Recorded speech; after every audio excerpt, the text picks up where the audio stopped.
नमस्कार। ज्योतिष की दुनिया बड़ी रहस्यमयी है ना? और इसमें एक ऐसी शक्ति है जो जिंदगी में अचानक से मतलब बिल्कुल अचानक भूचाल ला सकती है। नाम है राहु। तो चलिए आज इसी छाया ग्रह के राज खोलते हैं और समझते हैं कि इसकी एनर्जी को कंट्रोल कैसे किया जा सकता है। कभी ऐसा महसूस हुआ है कि जिंदगी में सब कुछ एकदम से बहुत अच्छा होने लगा या फिर बिना किसी वजह के सब कुछ बिगड़ने लगता है? ये जो अचानक होने वाले बदलाव है ना, अच्छे हों या बुरे, इनके पीछे अक्सर एक ही खगोलीय शक्ति का हाथ होता है। तो आखिर ये रहस्यमयी शक्ति है क्या?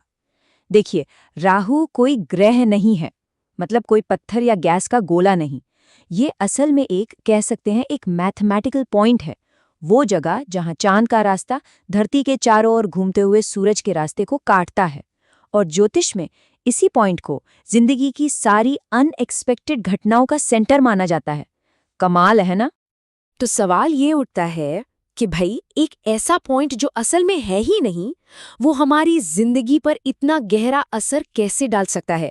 जवाब इस बात में छिपा है कि ये हमारे वजूद के दो सबसे जरूरी हिस्सों को जोड़ता है। देखिए, वैदिक ज्योतिष कहता है कि राहु हमारे मन, जिसे चंद्रमा रिप्रेजेंट करता है, और हमारी लाइफ फोर्स, हमारी जान, हमारा प्राण, जिसे सूरज रिप्रेजेंट करता है, इन दोनों के बीच का एक पुल है, एक ब्रिज। ये इन दोनों के बीच के एक अदृश्य धागे को कंट्रोल करता है, और बस इसीलिए इसका असर इतना ज्यादा, इतना गहरा होता है। अच्छा, अब बात करते हैं इसके दूसरे पहलू की, इसके नेगेटिव साइड की। जब राहु का असर अच्छा नहीं होता तो जिंदगी में क्या इशारे मिलते हैं? जरा ध्यान से सुनिएगा, क्या पता इनमें से कुछ आपके अपने अनुभव से मिलता जुलता हो। जब राहु अशुभ होना तो मन में एक अजीब सा, एक अनजाना सा डर बैठ जाता है। वहम होने लगते हैं, अचानक से पैसे का बड़ा नुकसान हो सकता है। ऐसी बीमारियां घेर लेती हैं जिनका डॉक्टर भी कारण नहीं समझ पाते। रात में नींद नहीं आती, बेचैनी रहती है और बुरे सपने आते हैं, खासकर सांप या बिच्छू के। बनते बनते काम बिल्कुल आखिरी मौके पर बिगड़ जाते हैं और शादीशुदा जिंदगी में शक और झगड़े घर कर जाते हैं। लेकिन रुकिए, कहानी का दूसरा पहलू भी है। राहु हमेशा बुरा ही नहीं होता। जब ये कुंडली में सही जगह बैठा हो ना, तो ये किसी को भी जमीन से उठाकर आसमान पर बिठा सकता है, रातों रात। तो देखिए, ये है राहु का डबल रोल।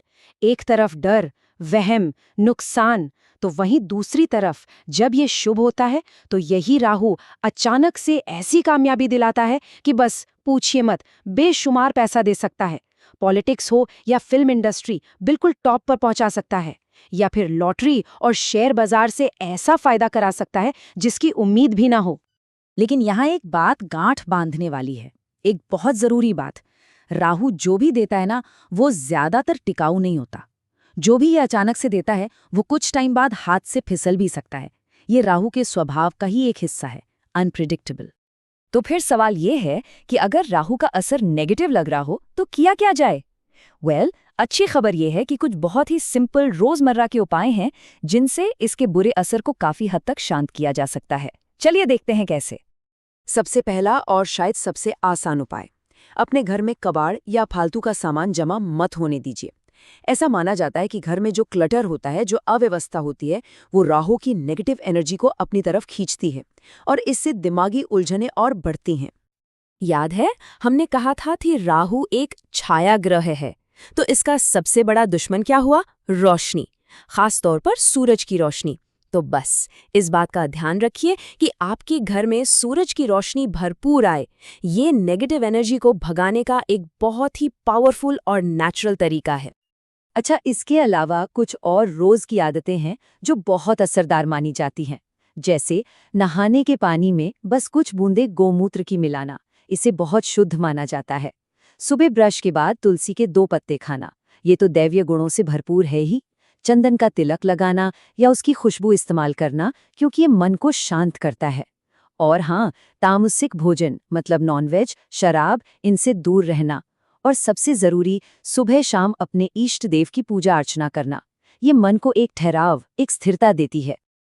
अब अगर आपको लगता है कि प्रॉब्लम थोड़ी ज्यादा गहरी है तो एक खास उपाय भी है।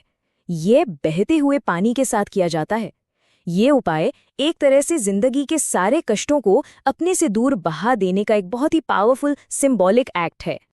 तो इस उपाय के लिए कुछ खास चीजों की जरूरत पड़ेगी। ध्यान से सुनिए, आपको चाहिए 11 नारियल, वो भी पानी वाले और जटा वाले, थोड़ा सा कच्चा कोयला, एक छोटा सा काला कपड़ा, 7 तरह के अनाज जिसे सतनाजा कहते हैं, एक लोहे की कील और शीशे का एक छोटा सा टुकड़ा।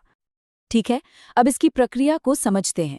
किसी नदी या नहर के पास जाएं, मतलब जहां पानी बह रहा हो। अब एक एक करके नारियल उठाइए। इसे अपने सिर के ऊपर से 7 बार घड़ी की उल्टी दिशा में एंटी क्लॉकवाइज घुमाइए। हर बार घुमाते हुए मन से प्रार्थना कीजिए कि आपकी मुश्किलें दूर हों, और फिर उस नारियल को धीरे से बहते पानी में छोड़ दीजिए। बस यही आपको सभी 11 नारियलों के साथ करना है। इस उपाय का सबसे पावरफुल हिस्सा अब आता है। जब वो नारियल पानी में बहकर दूर जा रहे हों, तो उन्हें बस देखिए और अपने मन में ये महसूस कीजिए, ये कल्पना कीजिए कि आपके सारे कष्ट, सारे दुख, सारी परेशानियां बस इसी तरह आपसे दूर बहकर जा रही हैं। ये जो मेंटल विजुअलाइजेशन है ना, यही इस उपाय की असली ताकत है। तो राहु रहस्यमयी और ताकतवर जरूर है, लेकिन ऐसा नहीं है कि उसे समझा नहीं जा सकता या उसकी एनर्जी को सही दिशा नहीं दी जा सकती। उम्मीद है कि ये जानकारी आपको अपनी जिंदगी की लगाम वापस अपने हाथों में लेने में मदद करेगी। मिलते हैं अगले वीडियो में।